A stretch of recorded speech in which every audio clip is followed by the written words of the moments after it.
for two more? 9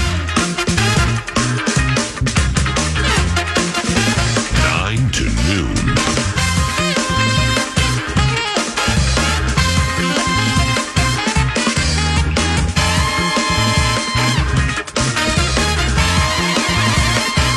Wobble, wobble.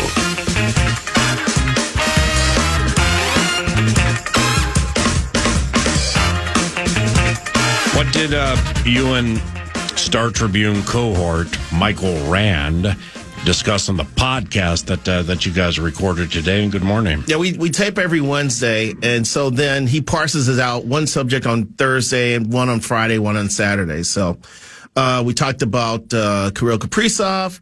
We talked about optimism. Well, what was the Twins question? It was about the what Twins. Correa said? No, it was about the Twins pitching setup because there are projections that are favorable for the Twins. Rand's a little skeptical because if they trade anybody off that team, it's probably going to be Chris Paddock, and he thinks they can't afford to trade him. I'm like, go ahead, move him because we don't know what we have in him anyway. Yeah. And what was the third? The third subject. Oh, Brian Flores. Is he ever going to get another gig? Get another head coaching gig? So those are the three subjects we covered on StarTribune.com. Let me, Lavelle Neal III, columnist, Star Tribune, at Lavelle Neal via Twitter. And this is courtesy of Valerie's Bar and Barbecue, home of free parking and wild shuttles. To the wild in a minute. I just saw this on the television crawl on ESPN. Stupidest question you're going to get all day. Hal Steinbrenner. Okay, I assume he runs the New York Yankees, right? Yeah. Okay. I mean, with a straight face, assumedly, he actually said the way the Dodgers are spending makes it difficult for the rest of us in Major League Baseball. He as managing partner or whomever for the New York Yankees. He actually said that. That's crazy. I believe they offered $600 million or so to Juan Soto before he decided to sign with the Mets. So it does sound weird. The only thing that he could the only argument he can make is that the Dodgers have like $1.2 billion in deferred contracts now. Oh.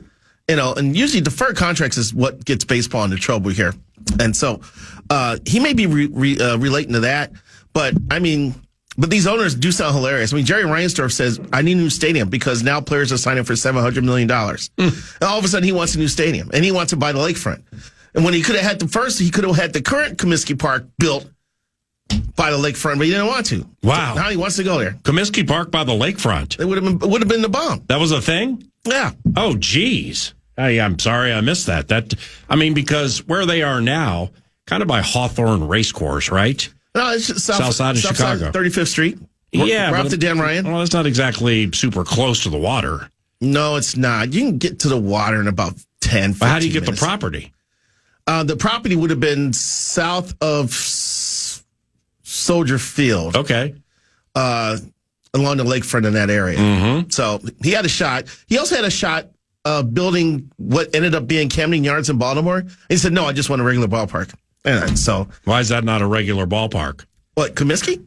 Camden Yards. No, they offered him the design. Here, I see. We could build you a retro stadium that is kind of blends into the neighborhood. Blah blah blah. He says, no, I just want a standard ballpark. So that's why he started calling him Yankees West because he just wanted a monolith, So, well, and it's sad too because he knew that the Bears were looking for a new stadium. And he also knows that with the state of Illinois is still paying off the last renovation of Soldier Field. That was $680 million. So, and now he wants to jump on. I want a stadium too. So you got a football team, you got a baseball team, you're still paying off the old stadium. And Chicago's already broke. It's a mess. Now, I'm not in the business of trying to defend any Steinbrenners here, but I will say this. You mentioned the deferred contracts. They've spent more than $450 million in guaranteed just this offseason. Whoa. They have a nearly $400 million luxury tax payroll that after the penalties for the threshold, they might actually have to pay $500 million just in 2025. Jeez. The Yankees or the Dodgers? Dodgers. The Dodgers. That's right. They must profit $1 billion a year, right? The Yankees are third in payroll, and that's nearly $150 million short of the of the Dodgers. So even the Yankees and the pinstripes and the Empire City and all of that, the Dodgers are just, I mean, they're spending more than Tampa's entire payroll, it feels like, just in luxury tax. Over the last decade. Here's the thing, the Dodgers... Steinbrenner's right. The Dodgers television contract is $330 million a year. Wow. And the Twins were sweating over 58 a couple years ago, and which we're not going to get this year because they're going to get like $6 million on the stream. But see, the Dodgers recently hit that televising kerfuffle where like part of their home season was not shown. Period. I don't know. It wasn't like what transpired here with the former Bally's, but it was similar. It's a juggernaut, man. And now, when you have Japanese superstars, you're automatically going to get corporations in Japan advertising and doing business deals with you. Brilliant. They just announced, this is how powerful the Dodgers are. Magic Johnson got up there yesterday, and one of the co-owners of the Dodgers started the professional women's hockey league, the Walter family. Yeah. They just stood up yesterday and said, we're donating $100 million to wildfire relief. $100 million. Beautiful. That's the juggernaut the Dodgers have become. Right. Are. Now, and when I say the Correa quote or tweet, do you know what I'm talking about? The one about we're at a spot where we can't spend money? Right. Is that the one? I mean, he just came straight out and said, I don't know if it was Twins Fest, right? Yes, it was. And he's like, that is, it, you feel it. But when somebody like that says we are not in a position to spend any money, I mean, how deflating is that? It makes you wonder if Correa would say, hey, look, if someone wants to trade for me, I may be interested in waiving my no trade if I can get a new contract out of it. Right. And that would help you I would give you some guys money to spend. Yeah. So that was someone speculated about that at the beginning of free agency. That the Twins could trade Correa if he waives his no trade. So how much of that impacts, ownership negotiations and such? If you're a new ownership group that's coming in, you're looking at not only the value and maybe what the potential growth is. How much did the value of on-field product or assets in that regard matter? Well, the thing is that the Twins have a pretty solid roster now. There's projections that the Twins, in terms of ERA plus, would be tied for second in baseball this year, and the ZiPS projection. For the WAR projection for this year has the Twins in the top 10 pitching staffs in baseball. So it's a matter of those right-handed hitters, Correa, Buxton, Royce Lewis, staying healthy on the field so they can generate some offense here. So things look good. They have a modern stadium. There's a chance the lease may get extended to 2059 if they can get the stadium tax extended to help upkeep with the stadium. The one thing that would give a new ownership group some pause is the lack of a television deal that's worthwhile. And they're going to have to swim through that rigmarole until 2028, I believe, when baseball hopes to be able to package every team as one and profit 30 ways off of it. So that's the only thing a new ownership group may have some pause with. And, they haven't looked at the book. I don't know if they've looked at the books yet. I know they've signed a non-disclosure. Interested teams have signed a non-disclosure agreement to purchase the Twins. I don't know if they've seen all the financials yet. That's going to be another thing. They may open up the book and go, oh, now I see why their payroll's only $140 million. But what's that mean? There's only 30 owners, Major League Baseball owners in the world. And so there's people desperate to join the club. Right. And they're going to be like, we're going to make a splash. If we buy the team, forget about the TV situation for a couple years. We're going to try and make a splash. So that's what Twins fans should be hoping for. So your thoughts on Twins Fest? It's not the same as it used to be, because it used to be at the end where they'd have Winter Caravan and some group of twins would come back from like Manitoba after ice fishing for the first time ever, and talking about the experience. Now they've condensed the caravan. They don't go as far anymore. The players aren't as stretched thin as they used to be. The Diamond Awards was a smash hit. This was our 20th Diamond Awards. We raised funds for neurological research at the University of Minnesota, and the Schneiderman family, Schneiderman Furniture, where I've purchased furniture from through the years. That's excellent. They walked up at the end and donated $100,000, which was a powerful moment at the banquet. So then that switched into Twins Fest, which basically is one day now, which is Saturday. I got there at 10:30. It was packed. There was bottlenecks in the concourse from fans who had traveled in for Twins Fest. So there's still a lot of interest in this team. There's a lot of baseball fans in this area. They just want to see their team do well. So ran into a lot of people. Ran to a lot of people who purchased my book, which I was grateful for. One guy walked up to me and said, I bought my brother a copy of your book. My brother bought our father a copy of your book. And our father bought me a copy of your book. We triple gifted each other. Jeez. So I was laughing at hearing stories like that, you know. But wait, 9 to Noon, you wrote a book? Yeah, I did. What's it called and how do we get it? The franchise, The History of the Minnesota Twins. You can get it at Amazon.com or you can get it at Barnes & Noble. Or if you see the Lavelle Neal mobile driving around the Twin Cities, I may have a couple in the back of the car. What's the Lavelle? I mean, I think this it's on the back of my basement toilet right now. It's an old school reference here, but the Lavelle Neal mobile. Yes. It takes me to Fast Times at Ridgemont High in Spicoli's van. Yeah. Well, it's like you open the door and instead of smoke bellowing out, it's billowing out. It's books falling out. Yes, right. which has happened a couple of times when I open up the back door. But yeah. So and then catching up with the players was pretty neat. Walker Jenkins, considered a top 5 prospect in all of baseball. The man is put together. He's 6'4". He's about 215. Sounds like a cross between Walker Kessler and Tevin Jenkins. I was like, good Lord, this guy is put together. He will debut this year. I predict he will definitely debut. Okay. So you'll see Walker Jenkins at one point. What do we like about him? Well, if you do a side-by-side video analysis, his swing looks exactly like Joe Mauer's, but Walker is projected to hit for more power, and he is a corner outfielder. So that means by July, the fan base will be complaining that he never swings at the first pitch. See, I know that was coming too. Right. Hey, it worked for Joe. It got him to the Hall of Fame. All right. No, what got him to the Hall of Fame was all the home runs he hit in the final year of the Metrodome. Yeah, 2009. Then he gets that contract, and let's just say they decreased a little bit. Yeah, that's true. And then the concussion And I changes. love JoJo. Yep. So he looked good. I saw Emmanuel Rodriguez, another guy who's already a AAA who could debut this year.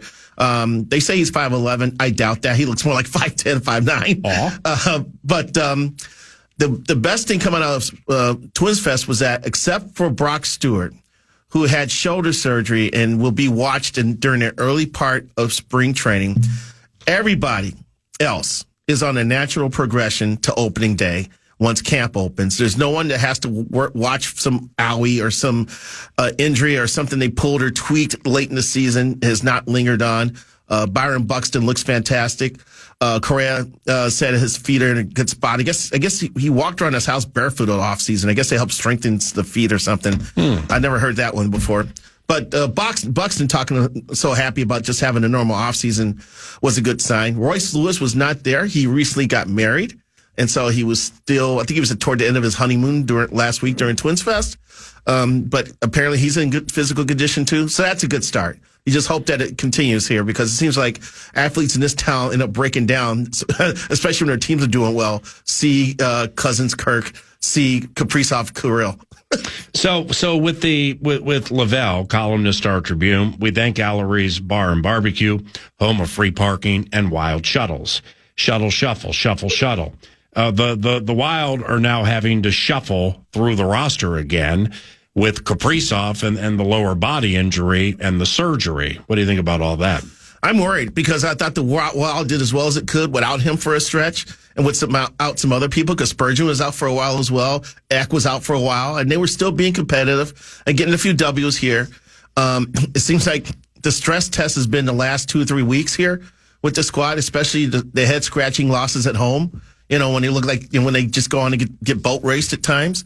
I think they're at the point now where it's going to be, this is going to be a big month because they know Kaprizov is going to be out. Kaprizov is going to be out for a month. They got to find their game, and they may be at critical mass with some of these injuries. Just a month? It's at least 4 weeks. Okay. At least 4 weeks. Okay. At least. Okay. So it could be a little bit longer than that. Yeah. Right. But I mean, Brodeen's not on the trip. Johansson's not on the trip. You know, I like John Merrill a lot as a guy. But when you start needing him on your second defensive pairing, that's a little nerve wracking for a fan, if I would say. So, you know, the power play and penalty kill, it's been running hot and cold. I think that's because of lack of continuity, because of health issues. I'm worried. I'm worried about what this month could bring, just because they've had to go for so long without Kirill. Now they know it's going to be at least another month, how can they rally around each other for that and put together some wins? Is it with Gophers basketball, Sky Yuma Lavelle the third? Is it still a Gophers basketball revival, despite them getting smoked last night by Michigan State, who, by the way, is quite good? Well, they haven't lost in the conference yet. Michigan State hasn't. Right. Illinois They haven't lost in 2.5 months. No, I know. Well, I mean, let's face it. I think a few weeks ago we were always saying, is Ben going to last after this year? Is Ben, if this is where it's headed, and the Gophers are not going to win any games in the conference, or win just one or two, is that going to put Ben in danger of getting the sack? I think the 3 wins has helped him tremendously, especially the last 2 against ranked opponents. That there's been a couple court storming opportunities for Gopher fans, and apparently Justin Gard joined in after their victory over Oregon last week. I think those have gone a long way to help in Ben's cause. I predicted after watching their first 2 weeks, I think I predicted their over-under in conference wins at 4.5. Mm-hmm. I think they have a chance to going over now. The one thing that I've been impressed with is that their greater attention to detail and determination on defense has really served them well. They know they all have to rebound. They know they all have to kind of keep these scores down low, because other than Dawson Garcia, you're not exactly sure who the second sidekick is going to be from a scoring aspect every night. But they've gotten down and dirty on defense, and that has served them well, and that will serve them well going forward. And there's crappy teams in the Big Ten. Northwestern's beatable. Washington's beatable for sure.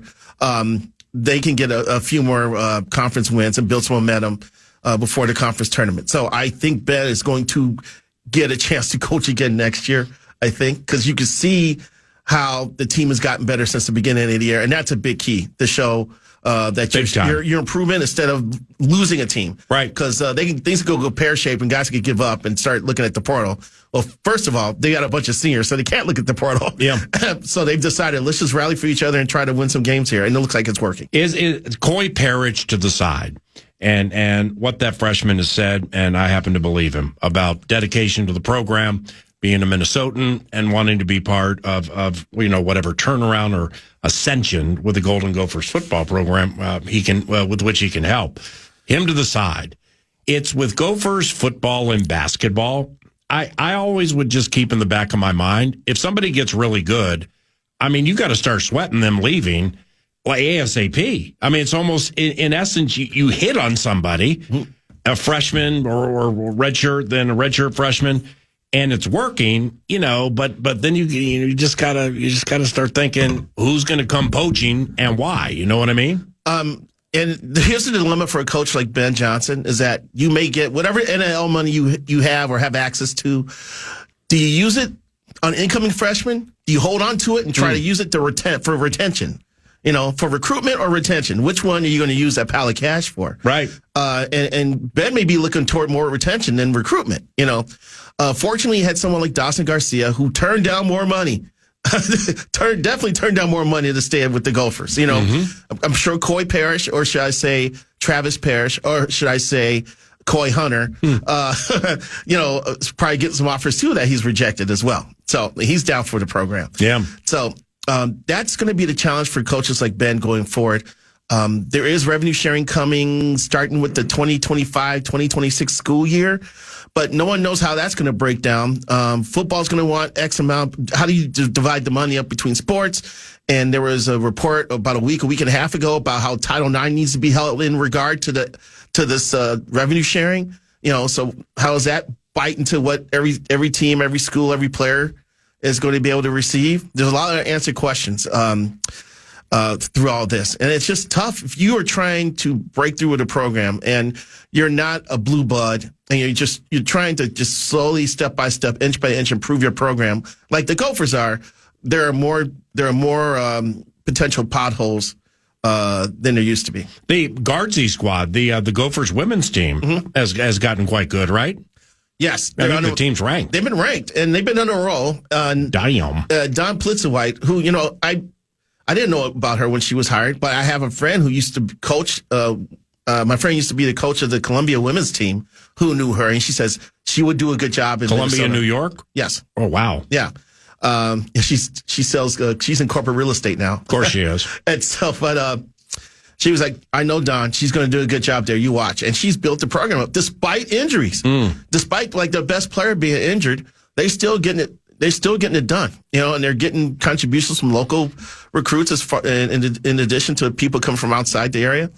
This is a good sign. So, actually, I got to go check out one of the games here sooner than later, just to kind of check out the vibe here. So, did you happen? And maybe we talked about it, but I mean, did you watch more WNBA last year than maybe you ever have? I did. I did. I got bit by Caitlin. Then the Lynx were really good.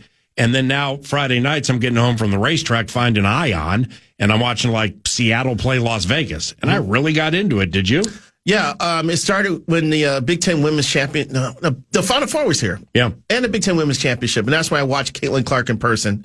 And was that sweet? Yeah, it was. I was when she entered I think it was a Big Ten Championship game. She walked in like 3 hours before game time, and there's already like fans there. And it was like Leopold had walked in to orchestrate the symphony. It was like, yeah.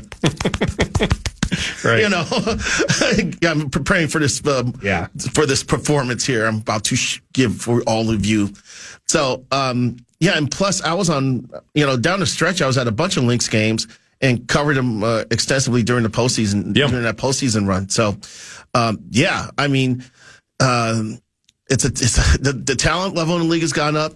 It's a surprisingly physical league. Right. If you go to a game and watch a bunch of games, the physical nature of these games, they are clobbering each other. It's got to be tough for officials to try to adjudicate here. What's a foul? Or you want to have some game flow. But when you have to put your foot down, I think that's a challenge for the WNBA. But the reason I brought it up is on TNT. Are you watching any Unrivaled? I've watched 2 games. What do you think? And I have a little bit of an opinion here, and it comes with all due respect. It's an acquired taste. I'm still kind of getting used to it. The different size court. Yep. 3-on-3. 3-on-3's never been my jam. But they got to be in shape. Yes. I mean, it's like the WNBA season is the A topic. Unrivaled is the 1A. So it's like the times I've watched, I'm just not exactly 3-on-3 is a lot of running. And I'm just not exactly sure, condition wise, where all of them are for this. Because like late in games, when you're trying to hit threes, that requires elevation and strength in the legs. Do you have your legs? Yes. And like the majority of the ones that I see come up short, which means that they're tired. Well, they didn't want to do the 3-on-3 league that your boy started a couple years ago. Oh, yeah. Ice Cube's league. So they didn't just go straight half court, but they shortened the court. It's shorter than an NBA college link court. Yeah, but still, there's still some running. It's a great prep for the WNBA. Yeah, so it's wondering how what type of conditioning were they doing before this league began? Right. But the flip side, what type of momentum will this carry them into the next WNBA season? Because they'll come in pretty good shape. Yeah. Ready to rock. Lavelle Neal III, columnist, Star Tribune, at Lavelle Neal via Twitter. For our final segment, the confab will include NFC North coaches and that carousel. But first, this. The Fan wants to give you a chance to put $1,000 in your hand with the National Cash Contest. Go to KFAN.com. Enter the keyword bank. You might win $1,000 with the keyword bank. Enter it now at KFAN.com. Fan.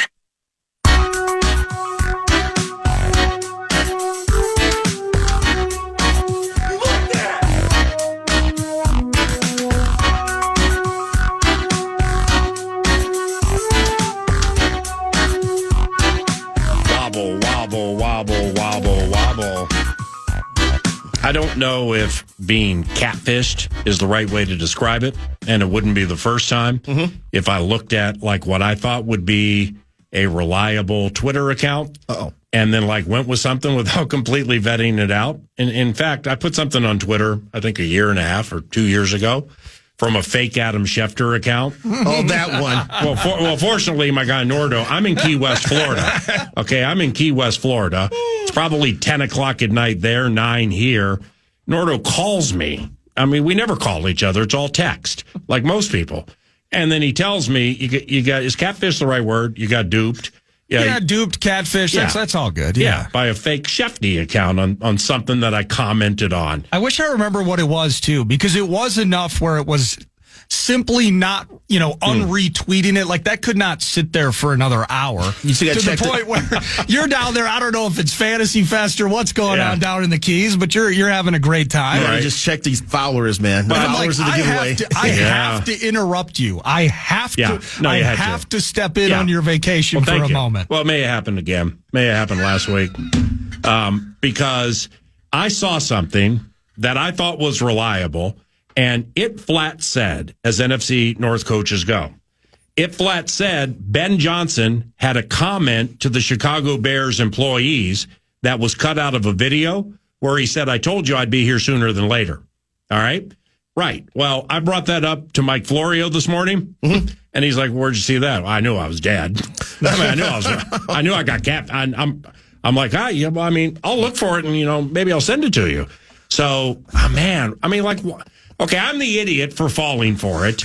But it's I guess you just got to look at the followers, right? That's a great way to solve the equation. That's the only way to go about doing it, because I've seen that fake Schefter account as well. I've laid on that I'll be here sooner than later, told you, thing like 4 times this week. So it's dead. It's done. I got catfish. Yeah, there's a fake Quasi account out there too. Yeah, I've seen it. Yeah. But Quasi doesn't have an account.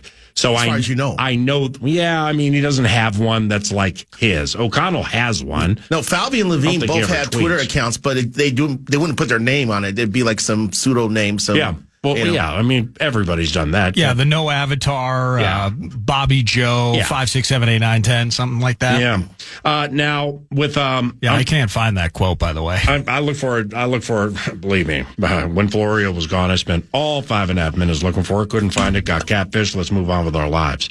Now, for the Bears. I really like that defensive coordinator hire.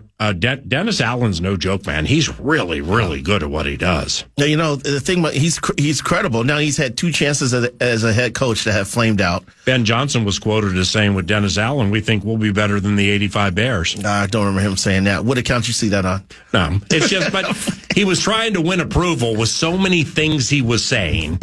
In the early stages, including now he's like, well, I always been a Cubs fan. Of course you have.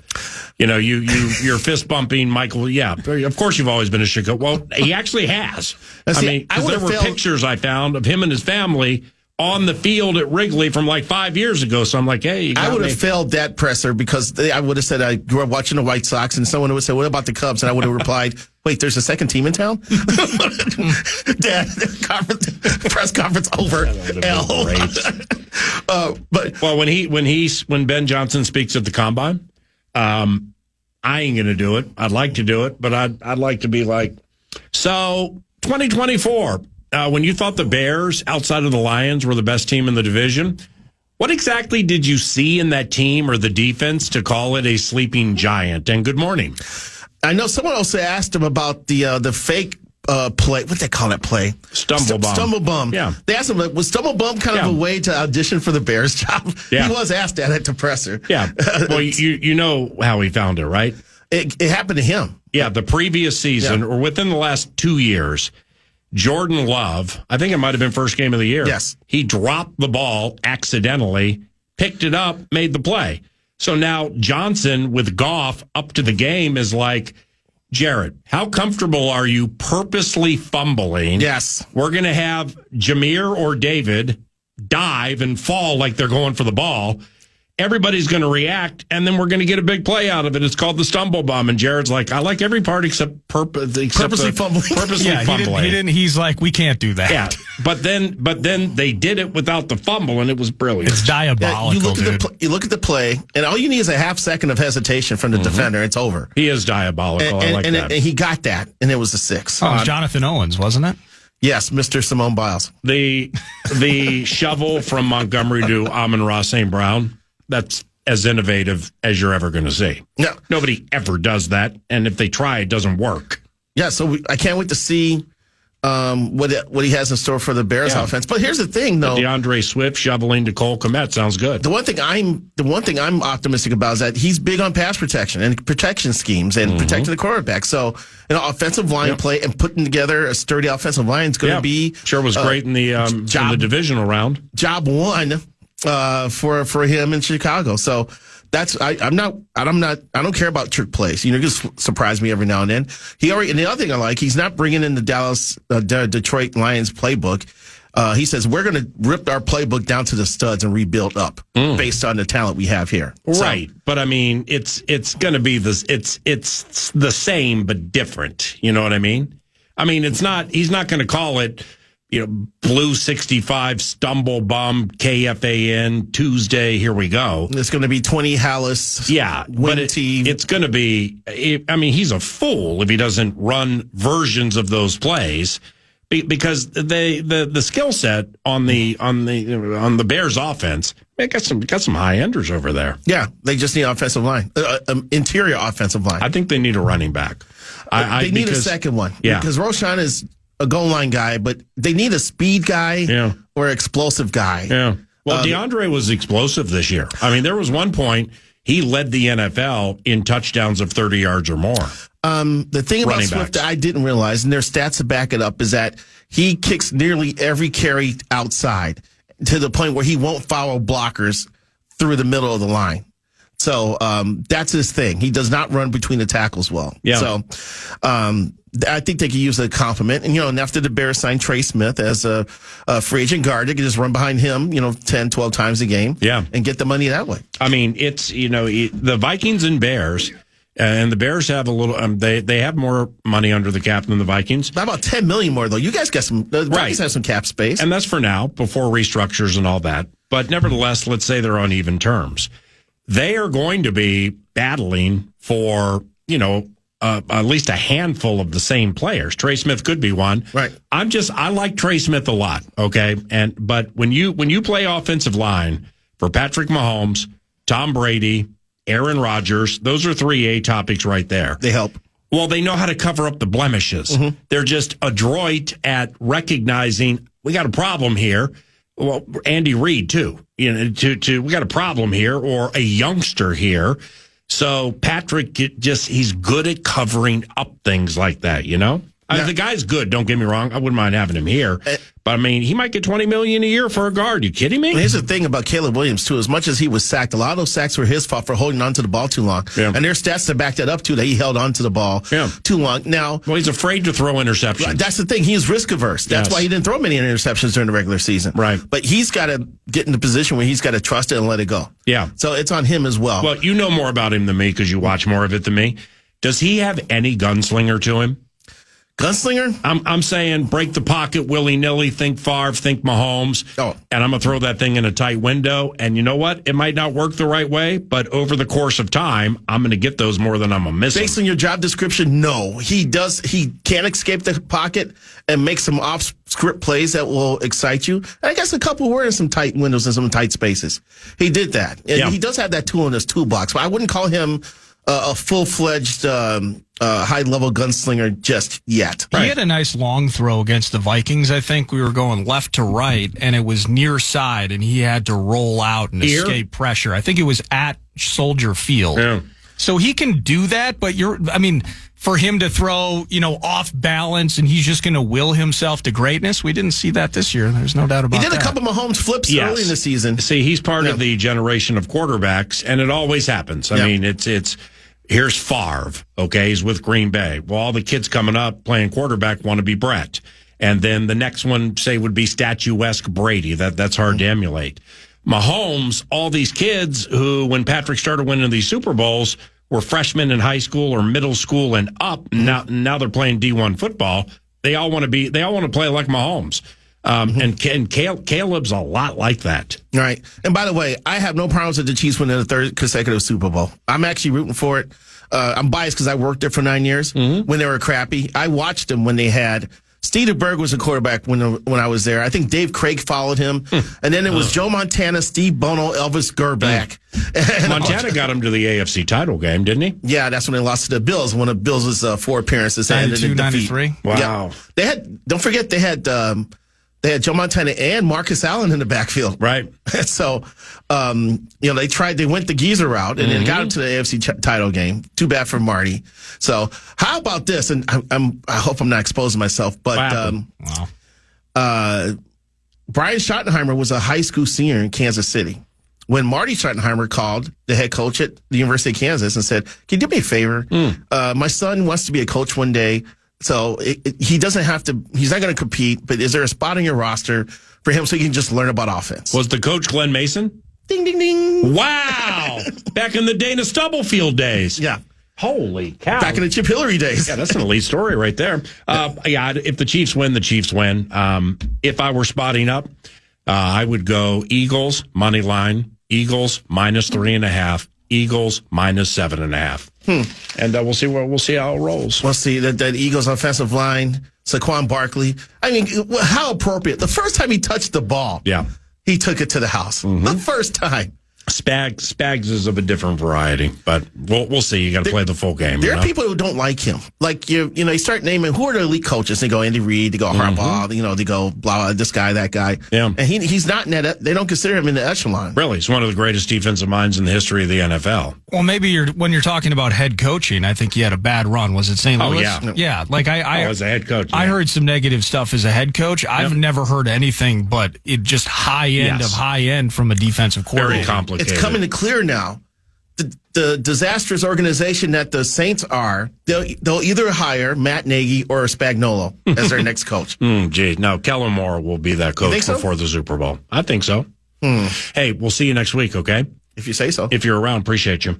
That's Lavelle Neal III, columnist, Star Tribune. Thanks to Allery's Bar and Barbecue, home of free parking and wild shuttles. Back at 9 to noon. Can't wait until tomorrow, 'cause tomorrow might very well be too late. Big boy's back.